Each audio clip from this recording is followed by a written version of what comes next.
Right. I wish I could see more. Oh, there's 4 participants now. They're coming. Now they're 5. rolling in. They're rolling in, Hey guys. rolling in. Hey We're guys. Hey giving it, guys. Hey Dr. Anna. how do you see? Patrick. Oh, How do I see? You go to the oh, no, I got it. I got it. participant button. There's 2 Annas. Dr. Beckham. Welcome. Welcome, welcome. Patrick. We just spoke the other day. So guys, we are going to get started probably around 2 after. I'd like to, give some folks the opportunity to roll in. We've got over 70 registered for today. So, and I know not everybody makes it and they watch it on Hey, the Tim. recording, but we'll give people a chance to come in before we get started. And yeah, get ready, folks, because you're gonna get a lot of information today. Hey Manal, Hey, Hello. Manal. Hey. we're gonna get started in just a few minutes. Tim, good to see you, Tim. So while we're waiting, where is everybody from? Can you put in the chat like where you guys are at? We'd love to see the locations. Where are you guys?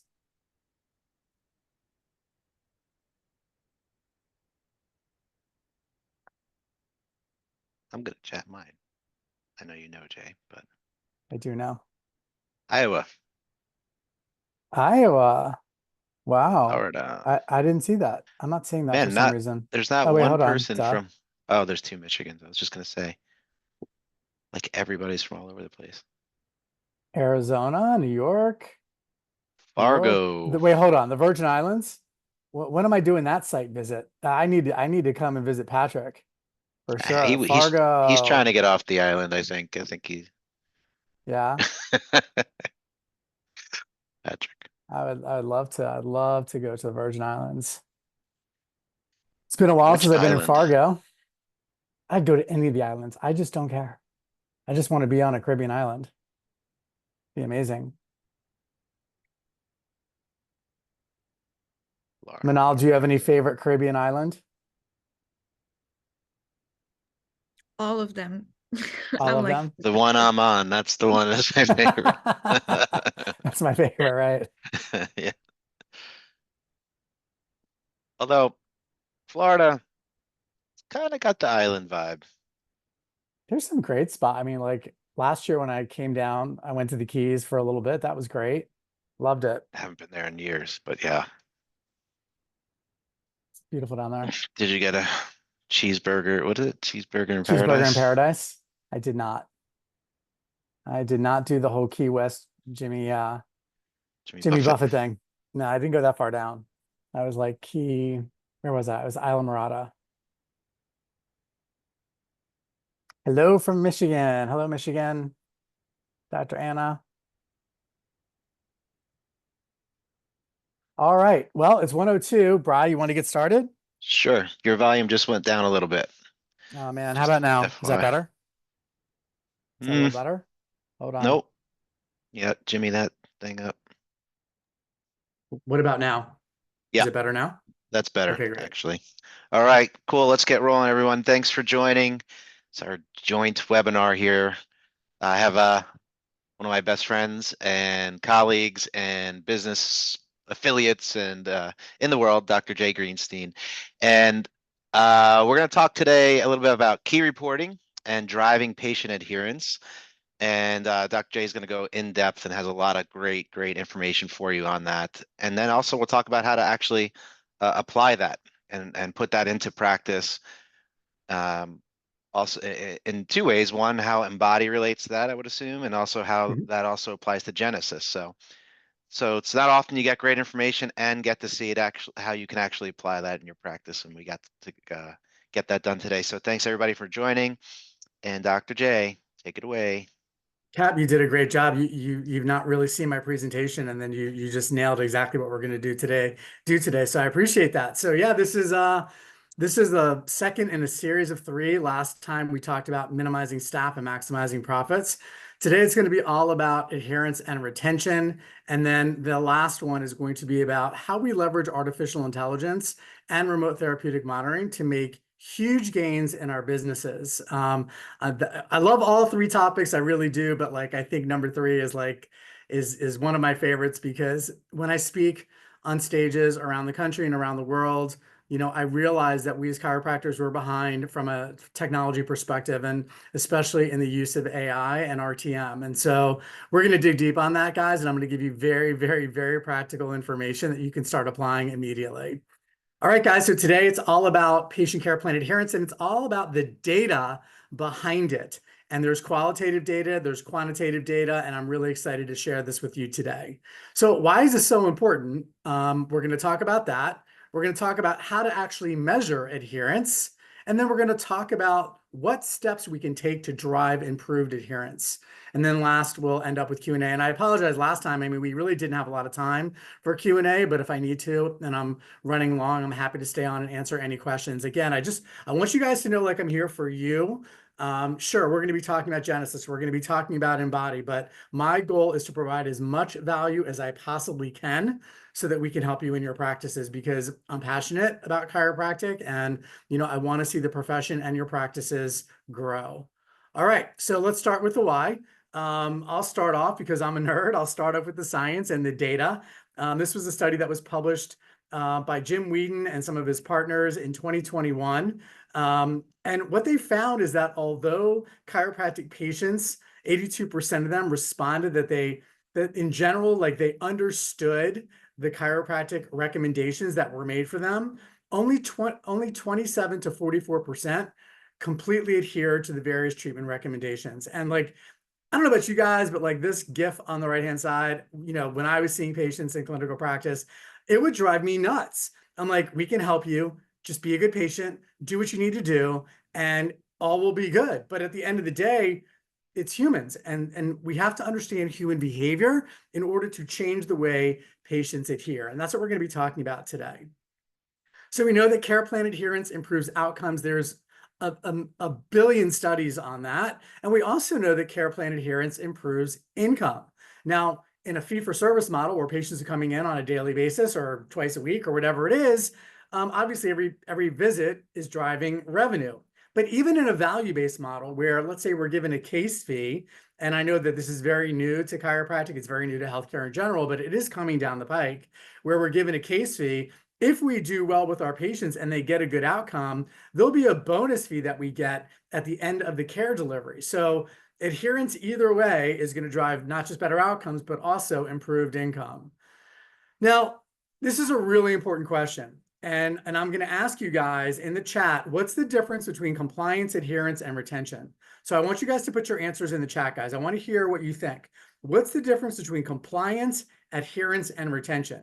Is there any difference? Are they the same? Are they different? And if so, how? So let's put your answers in. Let's take 30 seconds and really quickly put your answers in. What's the difference between compliance, adherence, and retention? Guys, you there? I don't see any answers yet. Can you guys hear me? I can hear you. Can you hear Okay, me? good. Yep. Yeah. Come on, guys. Take a guess. Just throw something in the chat. Say compliance is Come on, Dr. Farrell. I know you know this answer. retention is staying under care Yeah. in the office, coming to the office. That's going to be my answer for retention. Okay. And then Adherence. yeah. Sorry. No, keep going. I'm going to say adherence is complying with the recommended care in the office. Okay. Compliance is how you document that visit. Yeah. Is it? It's I'm just good. I'm It's good. So there's some really good answers in the trying to get the convo started here. Yeah, no, that's great. There's some really good answers in the chat, but I think Tim nailed it. Compliance is they do what you tell them, right? And adherence is them actually following the treatment plan. And really what drives adherence, guys, this is extremely important. What drives adherence is shared decision-making between the provider and the patient. That's very, very important. And then retention, to your point, Brian, is them following up and following through over time. And I'm going to break this down for you a little bit more. So compliance equals control. I'm telling you what to do. You must do it. Not super effective. I have no bueno here. We don't want compliance. Compliance is for like regulators, like you mentioned documentation, Brian, like documentation compliance, coding compliance, right? Like that's compliance. Adherence is all around engagement. The patient is engaged in their care plan, their shared decision making, they know why they're doing what they're doing, their behaviors align with the recommendations. That's adherence. And then lastly, retention is loyalty. Loyalty, guys. When you retain a patient over time, and I'm talking about a patient completes their active care plan and they decide they want to move to wellness care, great. That is a loyal patient. Now, there's a lot of different ways that we can measure loyalty. I'm going to talk about that in just a second. You can have a patient that terminates their care plan at the end, right? They're done with their care plan. They could still be loyal, but when we talk specifically about patients who we retain that are on wellness plans, those are really your most loyal patients. So what are the possible adherence outcomes? Well, you can have a patient who begins active care and they self-discharge. Those are the worst. We hate those, right? Because they've not completed their care plan. Therefore, they're probably not going to get the best either short and or long-term outcome. By the way, that's an evidence-based statement. We know that one of the most accurate predictors of any future injury is past injury, because patients stop treating a problem when the symptoms go away, not when they're functionally better. Another scenario is they can begin their active care, they can self-discharge and go to PRN. Those are the patients that are just really focused on symptomatic care delivery and again, not the most ideal outcome. We can have patients who go all the way through their care plan recommendations to doctor discharge, where they have an active care plan and they go through doctor discharge and then they're done. They might go through active discharge and then go to PRN. They just come in when symptomatically they feel like they need it. And then what I believe the highest level of opportunity is, they go through their active care, they complete the care plan based on the doctor's recommendations, and then they go into wellness. Now, why do I think this is most important? There's a lot of practice management companies out there that preach this model because it's all about the revenue. And I'm telling you right now, people, of course, I love money. We all love money. We need money to run our businesses, but that's not why it's important, at least not to me. Why it's important is because we understand that maintenance care, wellness care actually improves the quality of life for our patients. And we've seen that in randomized controlled clinical studies. And as we start to build out large pragmatic data sets, which thank you, Genesis and Clinic Mind and Dr. Brian Capra and his whole team, they're going to be donating data to the data lake with the Chiropractic Future Strategic Plan. So we're going to be able to aggregate all this data and see it literally in real time, how chiropractic wellness patients do better than patients who don't get chiropractic wellness. But it's like we can improve population health when patients just are smart about prevention. Every single day we put our bodies under stress. What are we doing to prevent these injuries from occurring? I literally, like not less than 15 minutes ago, you guys, I just reviewed one of my closest friends' MRI scans. You know, he's been to a chiropractor, but he didn't go regularly, and his neck is jacked up. He's got multi-level cervical degeneration. He's got a broad-based disc that's creating spinal cord stenosis and foraminal stenosis. And it's like, had he had maintenance adjustments, had he kept his spine mobile, had he done exercises regularly at home, and I'm talking about flexibility and stability exercises, would he have the same situation? And my guess, and there's no way to know for sure, but my guess is no. So there's a meaningful reason to get patients into wellness care, and it's not just about the money. So again, we want patients to adhere and we want to retain them. That's a win for everybody involved. Okay, now that we've defined these things, let's talk about how do we measure it. So how do we measure adherence? Now, I would love to know how many people in the audience measure PVA, measure adherence by PVA. So if you measure your adherence by PVA or your retention by PVA, that's fine too. Do me a favor, put it into the chat really quick. How many people measure their adherence, the patient sticking to their care plan, by measuring their PVA? Okay, Timothy does, great. Who else? Anybody else? We do, Dr. Anna, awesome. Okay, Dr. Spillman. What's up, Dr. Spillman, my friend? Okay, you guys measure it through PVA as well. Okay, great. So here's the deal. What we know, both in the short and long term, when we're running the data, is that PVA can be altered by the variables. So if you have a lower number of new patients coming in and a consistent number of kept clinic visits, your PVA is going to go up. That doesn't really tell you how well each and every patient is actually adhering to their care plan. So you could have a high number of new patients and have low number of kept visits, and you could actually also decrease your PVA, or you could even have a high number of new patients and keep your kept visits the same. And you could that would decrease your PVA, but it doesn't really measure whether or not your patients are adhering. So I think PVA can be a great or a better measure of retention over long periods of time, but there are other ways that we can measure retention. Now, I would love to know, because hopefully most of you or all of you are Genesis customers, how many of you actually run the discharge by visit report in Genesis? Anybody run the discharge by visit report in Genesis? Dr. Pinto, welcome, my friend.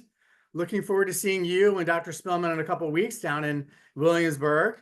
Okay, anybody else running the discharge by visit report?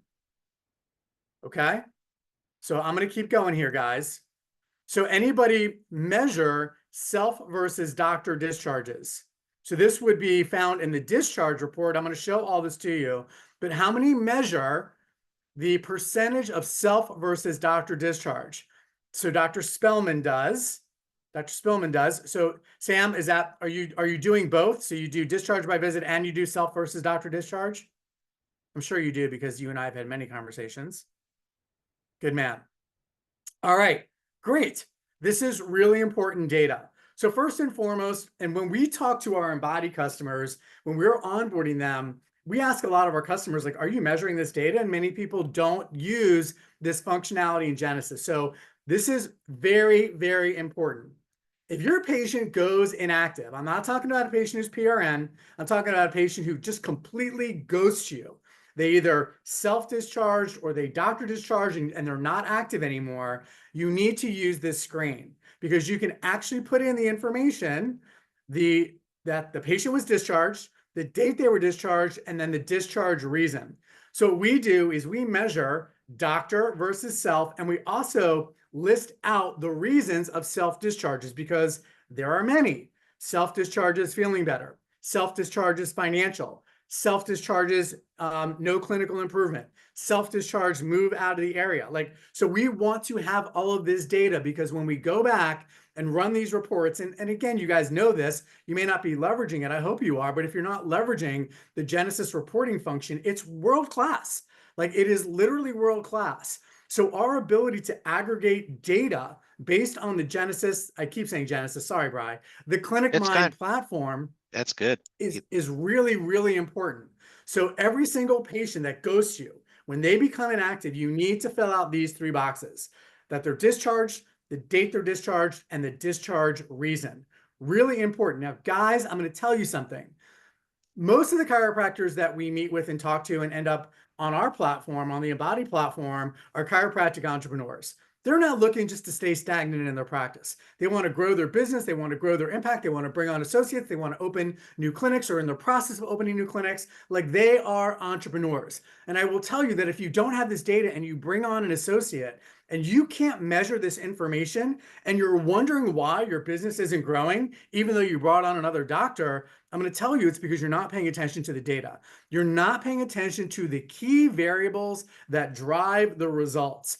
And when you measure your discharges and your discharge by visits, and you understand the percentage of self versus doctor, you can make data-driven decisions that will drive your practice forward. So can I get an amen in the chat, please? Do you guys understand this? Can I see some amens, please? Because usually when I'm in front of a crowd, when I'm in front of a crowd, thank you, Brian. When I'm in front of a crowd, I actually get people to say amen. So it's hard when I'm on a Zoom and I'm like, okay, I hope everybody's getting this. All right, cool. So let's move on. So now that we're identifying the doctor, we're identifying the discharge, the date the discharge, and the discharge reason. Now what we can do is we can start to leverage reports. So this is the discharge report. So you go into Genesis, You go down, you go to the report section, you go to patients, you go to discharge. I can't show you live data, guys, because it would be a HIPAA violation. But what I did is I pulled some data from a practice and left the names out. And then this is the report. Well, this is the right half of the report. So what we can see here again is when you populate this information, we can see the date that they were discharged. We can see the reason that they were discharged. By the way, this is really important, guys. We can see how they were referred to our practice. We can see the charges, the payments, the total number of visits, and the no-shows. Now look at this.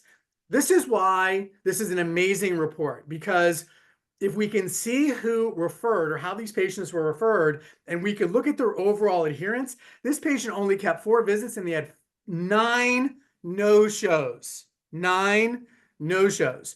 So what we do is we can go in and we can literally see this little Clinic Mind icon. We can click on that button. We can download the report and we can start to analyze the data. So we can look at the referred by column, and we can measure the number of average visits from those referral sources. And we've done this, you guys. Like, again, we're a very data-driven set of companies. It's all about the data. And we know our number 1 referral sources in terms of which patients adhere the best. There are account referrals. Our physicians, our attorneys, those patients do the best. You know what does the worst? Our Facebook patients. You know, those patients that are coming in from social media are the least adherent. So, but again, do you know this about your practice? And if you don't, run these numbers. And if you've not done your discharge process yet that we mentioned, like going in and marking them discharged, it's okay. Just start today, and then month by month, you'll aggregate data. You will begin to see patterns, you guys. There's no question about it. And when you see patterns, you have information. And when you have information, you can make significantly better business decisions. Okay? All right. Awesome, Jay. I want to mention Yes. one thing while you're at Yes, it. please. If you haven't been going to the Genesis website when you log in, you'll notice there's 2 logins now on the Genesis website. One says login, one says new login. The new login will bring you to the new navigation bar, which will bring you to the new schedule, new documentation, everything as it's coming out. Who hasn't been logging in? I should ask, it's probably easier. Has anybody been logging in with the new login yet?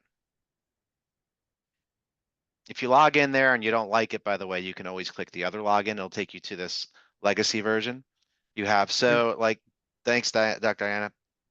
So if you do log into the new system and you go down to reports and dashboards, scroll all the way down, there's a vitals report. Those are now new dashboards, which are going to start to depict the data like Jay is explaining in dashboard format with even more capability. So Jay, Dr. Jay and I will work more on that together on how to improve those and drill down into exactly what he's talking about, but in a beautiful looking, dashboard as well. So just want to let you guys know Awesome. about that. Keep and if you're in the system and you want to learn more about the vitals report, you can chat support and they should be able to help you with that.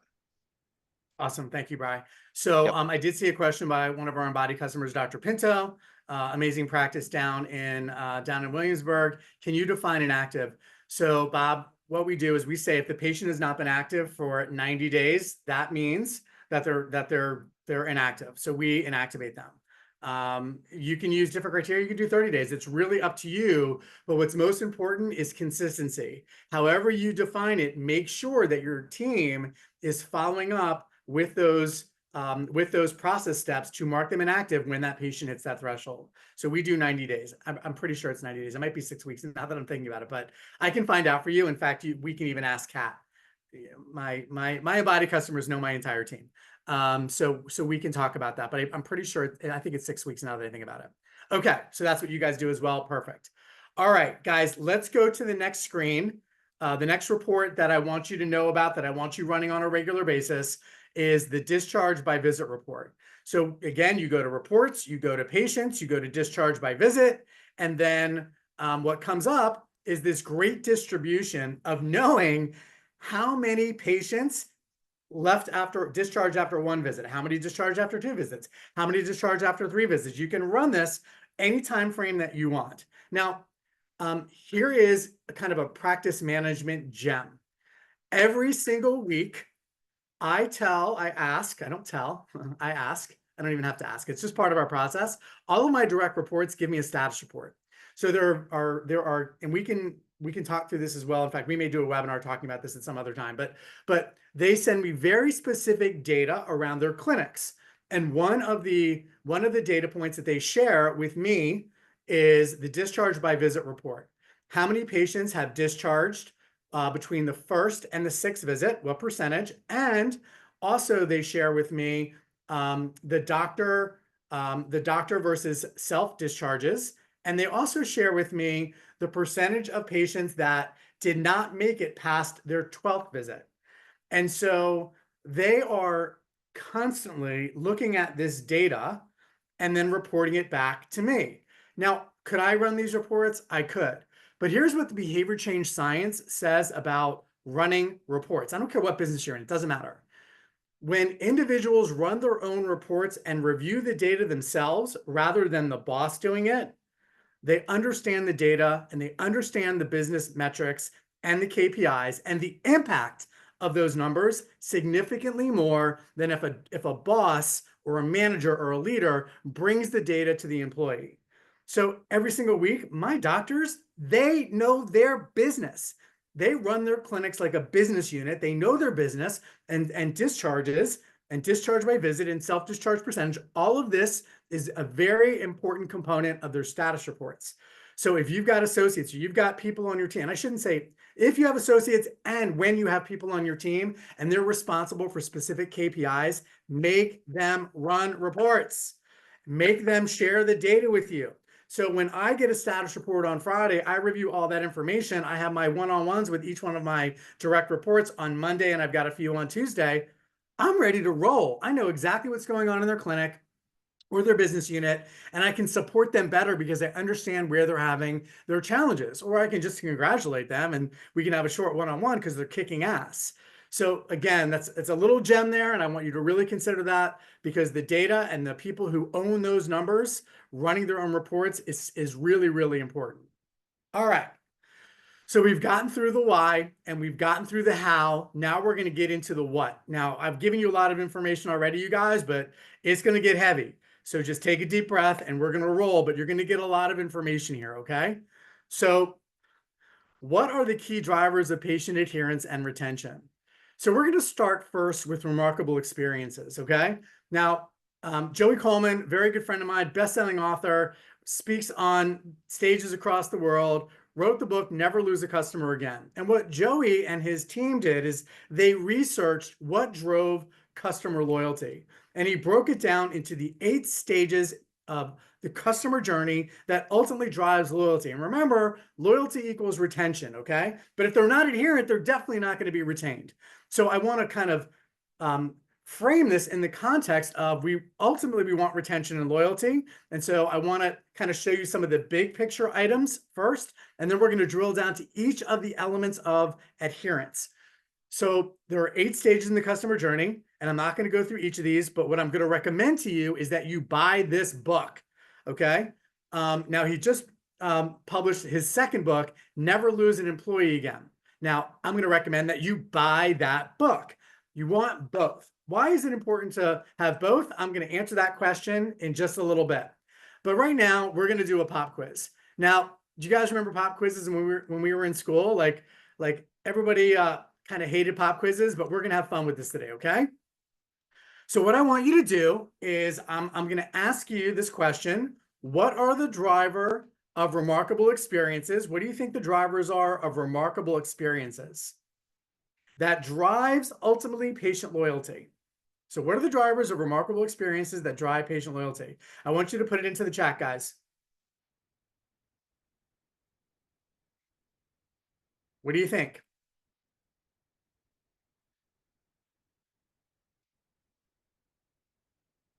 Fun. Okay, fun is good. We love having fun in our clinics. Exceeding expectations, great customer service, results. Awesome answer, Adam. A wow experience, Dr. Pinto. Awesome. Pleasant staff and surroundings, 100%, Dr. Anna. Caring, yes, yes, yes, Dr. Anna. True empathy, yes, Natalia. Yes, yes. Feeling listened to, interactions, front desk, great music, fun. Absolutely. All amazing answers.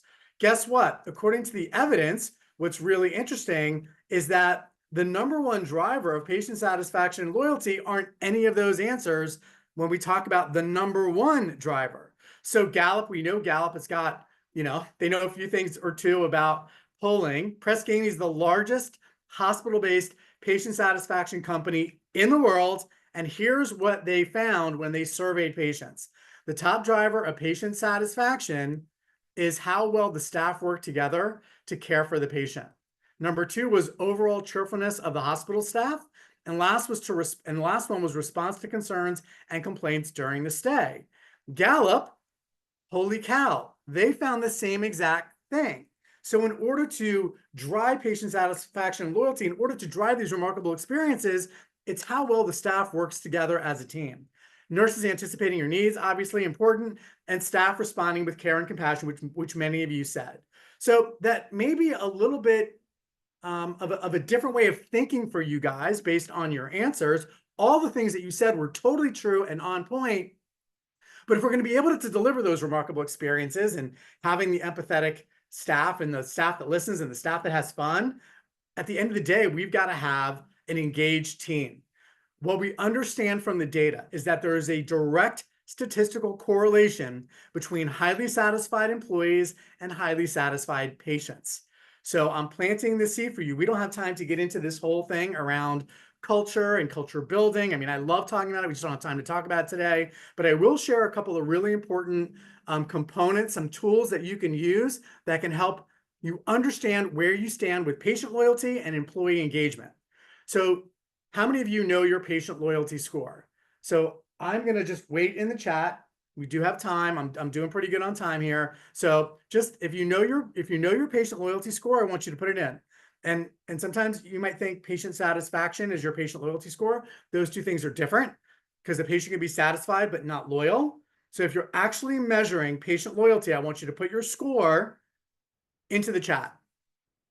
Anybody?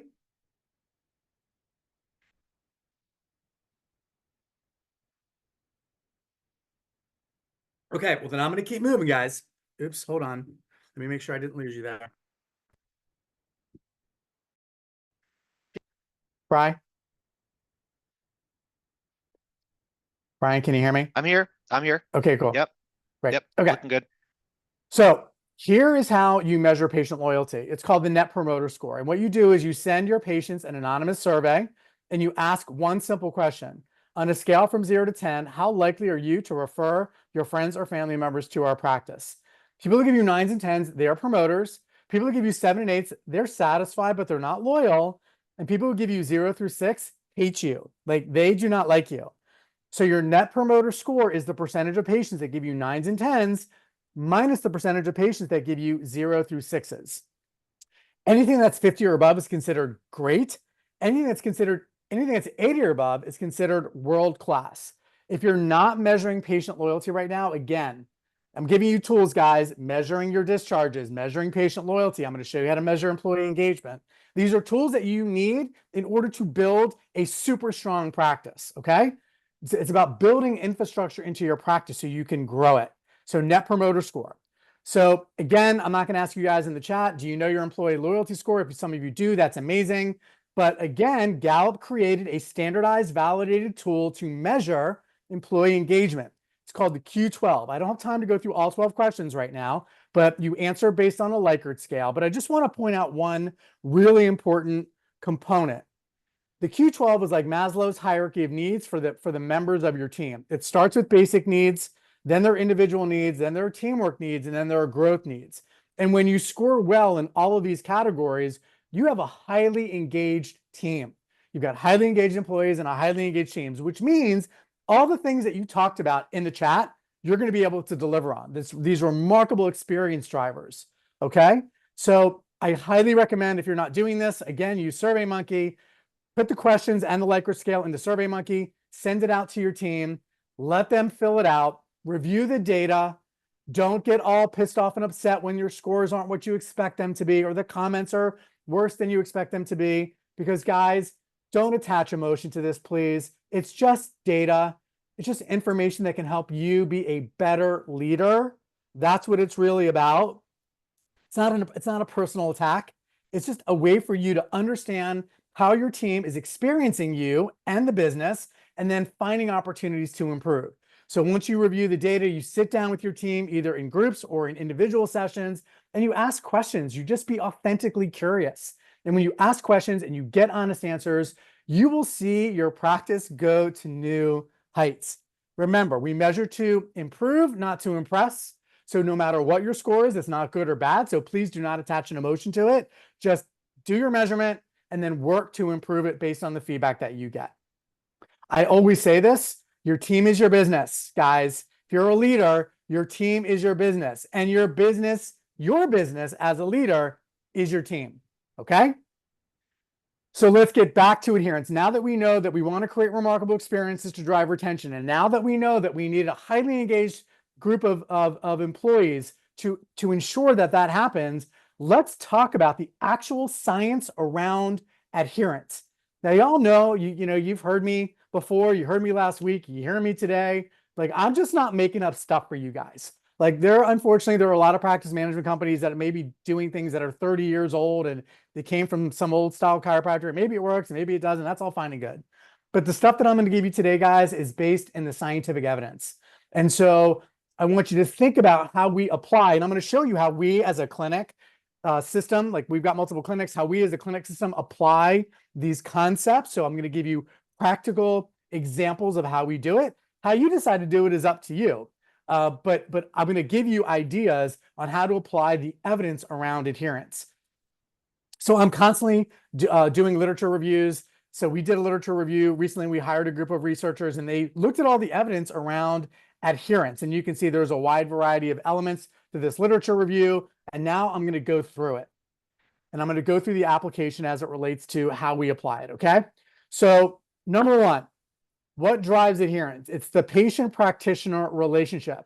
So somebody mentioned empathy, a strong therapeutic alliance, again, shared decision-making. It's built on trust. It's built on empathy. Remember, people buy from who they know, like, and trust. Open communication, all of those things significantly impact adherence. And when patients feel understood and their concerns are addressed, they're more likely to follow treatment protocols. When I think about the technology that we build and how we leverage that, and also our brick and mortar experience with our patients in front of us 3D, we want to eliminate confusion, because confusion means it's harder, there's a higher cognitive load, and it's harder for people to make decisions. So when we're really clear in our communication, people can make better decisions. So how do we do this? How do we make sure that we're connecting with our patients in ways that are appropriate? So hopefully you've heard of this, but if you haven't, you'll know about it now. We employ motivational interviewing. So it's a way to communicate with patients, being authentically curious, that will drive better trust, a better understanding of the patient's goals, and therefore shared decision-making to drive improved adherence. By the way, I'm going to be talking about AI next time in 2 weeks. I built this entire motivational interviewing course on AI in about 10 minutes. Okay. Like the course was built in like less than 2 minutes, but then I had to reformat it. So that took a little bit of time. But guys, like, AI is great. I'll talk about it in 2 weeks. I won't go down that rabbit hole right now. But what I did is I trained my team, and they're constantly going back to this resource so they can communicate more effectively with patients, understand what their real goals are, listen to the patient, and then help improve shared decision-making. A lot of, again, companies out there, they preach this scripting thing. Like, I'm not a script person. We are freaking doctors. Like, do we need a script to tell a patient what their condition is? Do we need a script to identify their functional deficits? Do we need a script to ask the appropriate question to understand what their goals are and what they're really trying to accomplish coming to our clinics? No, we don't. We just have to follow the steps as it relates to behavior change science. So motivational interviewing, very important. Speaking of making sure that patients understand, when we educate our patients around their care plan so they adhere, we do what's called an evidence-based report of findings. So we share with them the scientific literature as to why we are making the recommendation that we're making, based on their history, based on their exam, and based on what their patient goals are. So when we tie those things together in a nice little bow, and we share with them, literally share with them, this is what the clinical practice guidelines say about treatment frequency and treatment duration. This is what the evidence says around treatment frequency and decreases in pain and decreases in disability. The patients are looking at you like, holy crap, these people really know their stuff. And we do. And so we communicate effectively so they understand why we're making the recommendations that we're making. It's based in evidence, patient goals, and what the clinician's knowledge is about the patient case to make an appropriate recommendation. By the way, these documents that we created, all of our Embody customers get them. So if you're an Embody customer and you're not using these documents, please reach out to me immediately and I'll make sure that you have access to this because these things are gold. Okay, so personalization of the treatment plan. So when treatment plans are tailored to individual patient needs and their preferences and the lifestyle factors, patients are more likely to engage and follow through in their care. So we built Embody for the number one reason to improve outcomes through care plan adherence and retention. Like that's why we do what we do. And so when patients onboard, they set up their goals, and I'll show you that in just a second. But when they do their home exercises, they can pick the times that they want. And also it becomes personalized because as they report how they feel afterwards, oops, sorry guys, as they report how they feel afterwards, then what happens is the system, our artificial intelligence, personalizes the next day's exercises for them. So over time, this becomes a very hyper-customized, hyper-personalized home exercise program that the provider never has to touch. They can see it happening, but they never have to do anything about it.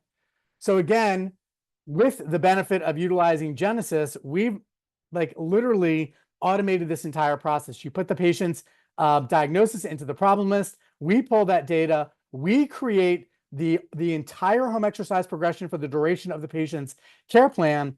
And then based on how they report, and again, now they're reporting, they're seeing how they're doing in their care journey, and they know that their next set of exercises is going to be customized. They're thinking, wow, I had this hyper-personalized experience that's just for me. I'm not getting the same exercise sheet that I saw Joe get at the clinic last week, right? They're getting a very personalized treatment plan.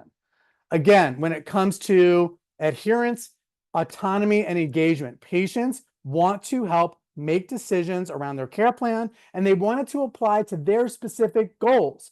So when they onboard for us, and again, we create this in-clinic experience and we create the digital experience. When they onboard, they set up their goals and they say why it's important to them. And then in the spirit of behavior change science, guys, we make them commit to that goal. It's that one little step they take, like, okay, I'm committing to myself, most importantly, that I'm going to actually make my visits. I'm going to do my home exercises so I get the outcome and achieve the goal that I want. Next is pain management.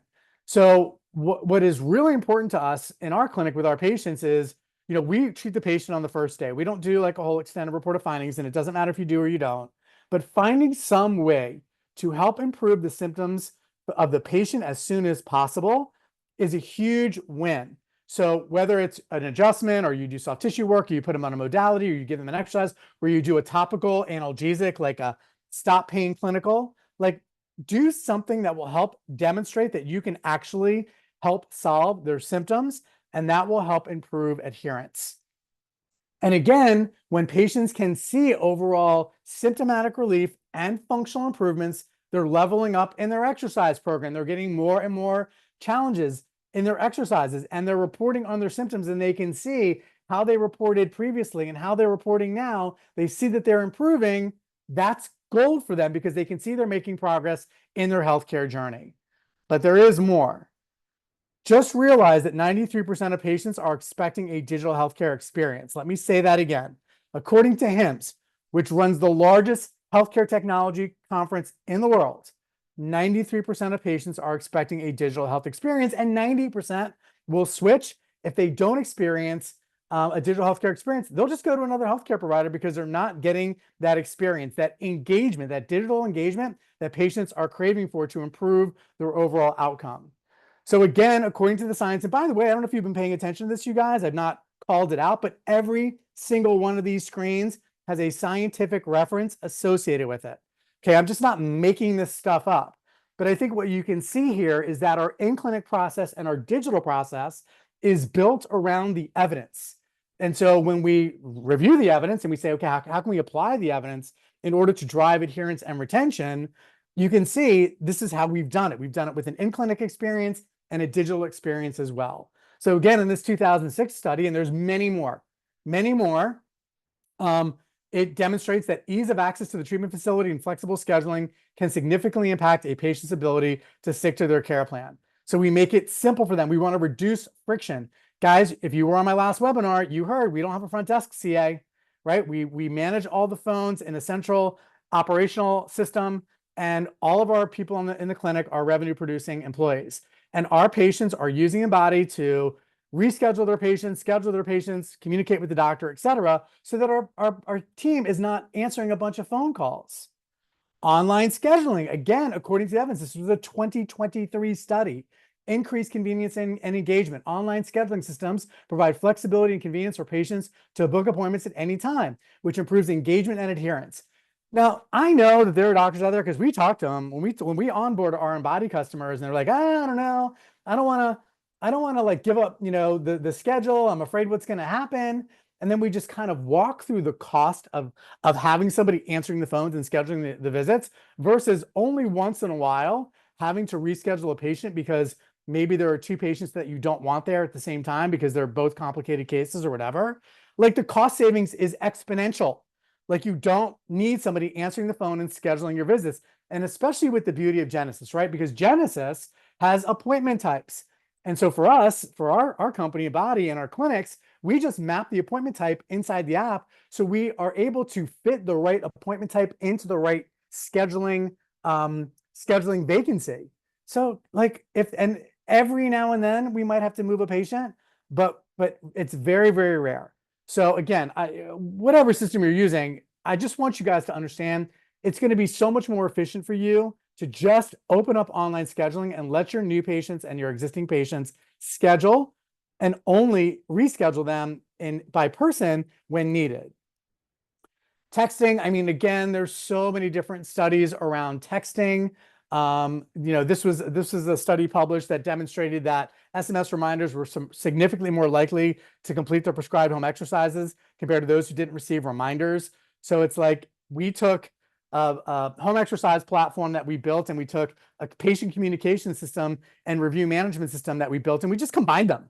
And so, because we know that if we're going to drive improved adherence, both in clinic with scheduling reminders and at home with HEP reminders, we needed to make sure that we had a communication system that would be triggered by any event, any in-clinic event or any patient event, so that we could build out these automations and drive adherence.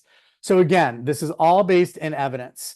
When it comes to Embody, I mentioned this last time. Once you build a particular communication, you can build it out as a template, and then you can always create automations around those templates. And again, I think the key thing here is what's in the green is that when we see a patient who's not doing well, they're either not improving or they're feeling worse, because we're notified through the use of remote therapeutic monitoring in Embody, we can respond with an automated text immediately.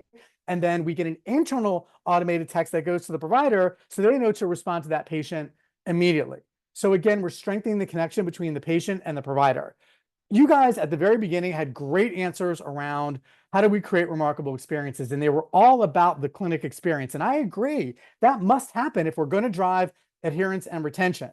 But we also have this huge opportunity to connect with patients when they're not in the clinic. They're in the clinic for 3 hours a week. They're at home or at work or wherever, the rest of the time. So we can create a remarkable experience and communicate with them and connect with them digitally.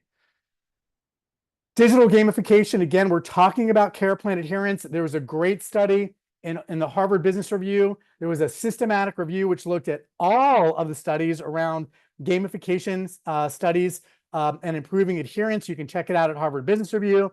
We've published 2 studies on it already. We just got data. I'll share the highlights with you. I shared it last time and I'll share it again today, but we're about to go into publication mode. We're going to write the manuscript.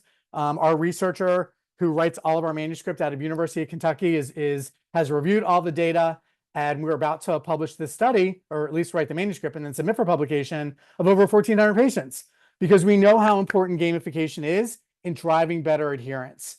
So how do we do this in the digital sense? So we have a rewards program. When patients come in, they earn a point. When they earn a certain number of points, they get a $15 Amazon gift card automatically emailed into their inbox. It's like frequent flyer miles for your patients. And guys, this is just the beginning of our rewards program. This is our first version of rewards. It's going to be nuts what we're going to do with rewards. That's going to help drive those patients actually buying more cash services and products in your practice. That's TBD. It's coming. Not there yet, but it is coming.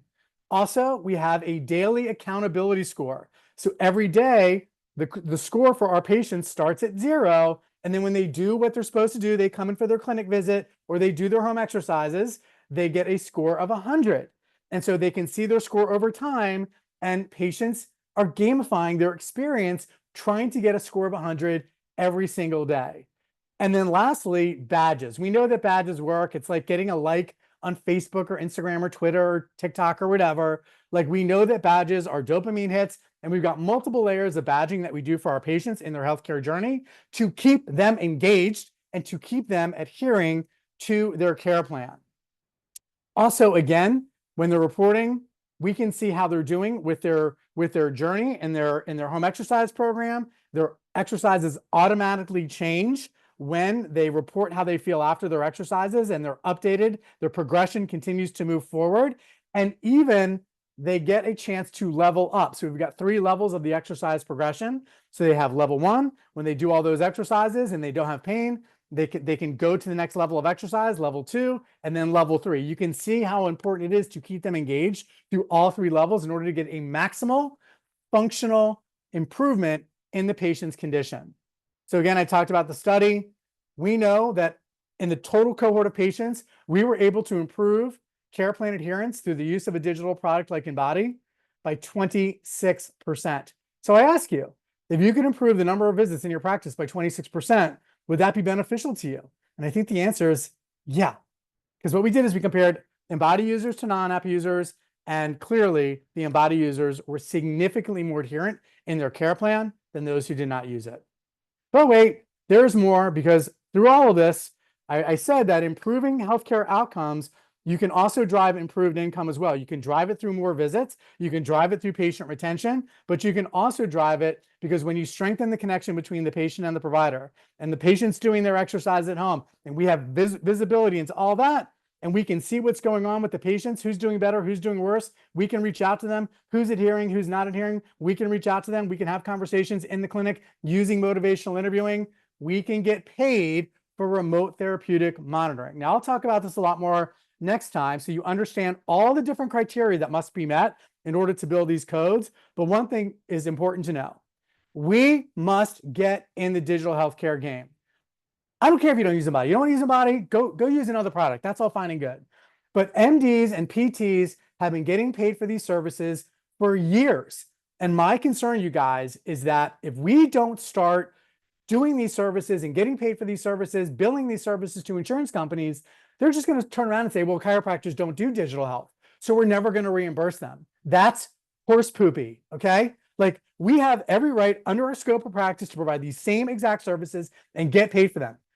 Who would want to do build home exercise programs or track your patients remotely, call your patients, text your patients, stuff you're already doing, and not get paid for it? Like, we can get paid, guys. We can get paid. And all of this also improves their outcome because they're more adherent and having a better healthcare experience.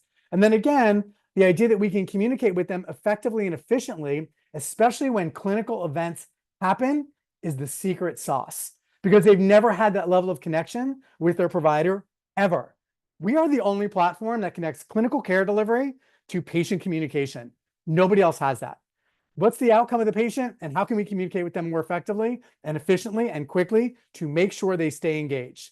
One thing that I want to share with you, based on the data, and I'm talking about large data sets, millions and millions of data points, the mode of a chiropractic episode number of visits is 1, meaning that when you take an episode of chiropractic care, the most common number of visits is 1. And that could be there could be a wide variety of reasons, but one of the reasons that I know happen is because the patients will go to a chiropractor for the first time. They have an experience, they feel worse after their adjustment, not uncommon. Doesn't mean the chiropractor is bad. It means we're fixing years of stuff, or beginning to fix years of junk in that patient's body. And sometimes they feel worse, and then they're scared and they don't come back. But if we have early insight into that and the patient reports how they feel after their clinic visit, because we prompt that, and then the provider knows I need to reach out immediately. I can reach out by text, I can reach out by phone, I can reach out by email, and we've got automations built in just in case the provider's seeing patients. We've got an immediate text that goes to the patient, and then the provider, when they have a moment, can actually respond. It's a game changer. It's a way to keep that patient, first of all, because you're going to deliver the best healthcare outcome of any other provider. And also, you're going to retain the patient and gain that income. So again, patient communication tied to clinical outcomes, critically important. All right, guys, what time is it? It is 1:53. So time for review, and then I'll check the chat. So we reviewed the why, care plan adherence improves outcomes, and it also improves income. We reviewed the how you can measure it. Do the discharge report, do the discharge by visit report, have your team, the people that are responsible, have them run the reports and report it to you on a weekly basis. The what? How do we drive adherence? What are the ways that we drive adherence? We create remarkable experiences. We build the patient practitioner relationship through motivational interviewing. We provide evidence-based patient education so they understand their care plan and why you're making the recommendations that you're making. We deliver a tailored treatment plan, both in clinic and digitally. We give them autonomy. We help them set up their goals so they know where their destination is, and we engage them along the way to make sure they get there. We manage their pain immediately. We give them that chiropractic adjustment. We do the modalities. We do the topical analgesics. We do whatever it takes to give them an early win so they trust us and they come back. We show them their perceived benefits. They can see how they're improving over time because it's literally in the palm of their hands. We give them a holistic digital healthcare experience through gamification, through their home exercises, through scheduling, and also through patient communication where they stay connected to the provider. And all of this the provider sees where they can manage it seamlessly and easily. And by the way, when they do this work, they can get paid. All right, we know it drives improved adherence. You might be asking how I can get Embody from a practice. So quick little commercial, like we did last time, only 3 practices. We're gonna basically give this to you for your first month at $297. So you get the first, actually, we're going to do it, I think, the first 3 months. So the first 3 months, no matter what level you need, is at $297. So here's what you're going to get. Whatever pricing you buy today, you are grandfathered in for the life of the contract. We're going to waive the $247 setup fee. Yep, you're discounted the first 3 months up to 60%. That's a $1,200 savings. So that first 3 months, you're at $297. You're going to get a remote therapeutic coding and documentation guide. You're going to get a free documentation and coding audit from ChiroArmor. Like in our clinics, we do quarterly audits on our doctors where we send in our notes and send in our bills, and then we get an audit on how our documentation matched our coding. We spend lots and lots of money for that. You're going to get a free one based on our partnership with ChiroArmor. By the way, the same owner that owns Chiro Health USA, Dr. Ray Foxworth, owns ChiroArmor, highly reputable company. You're going to get access to our full Embody Trailblazer Hub. Again, all those references that I made earlier to motivational interviewing, evidence-based report finding, plus all the information and all the videos from our live events the last 2 years. You get all of that access for free, included into this opportunity today. And then you'll do monthly calls with me and the rest of my executive team. So that's the savings, guys. You're going to save close to $4,000 if you just make the investment today. And I promise you, if you're not happy, I'll give your money back. I'll stand by the product, no problem. I know everybody has a lot going on, but I also know the people that are consistent, that are utilizing the technology, are crushing it. So scan the QR code, do the $297 today, sign up, and let's get you onboarded. Only the first 3 though, guys, because we can only handle 3 new practices at a time. 3 new practices every 2 weeks. That's it. That's all we can handle. Okay, guys. So now I am going to go to Q&A. Let me go into the chat.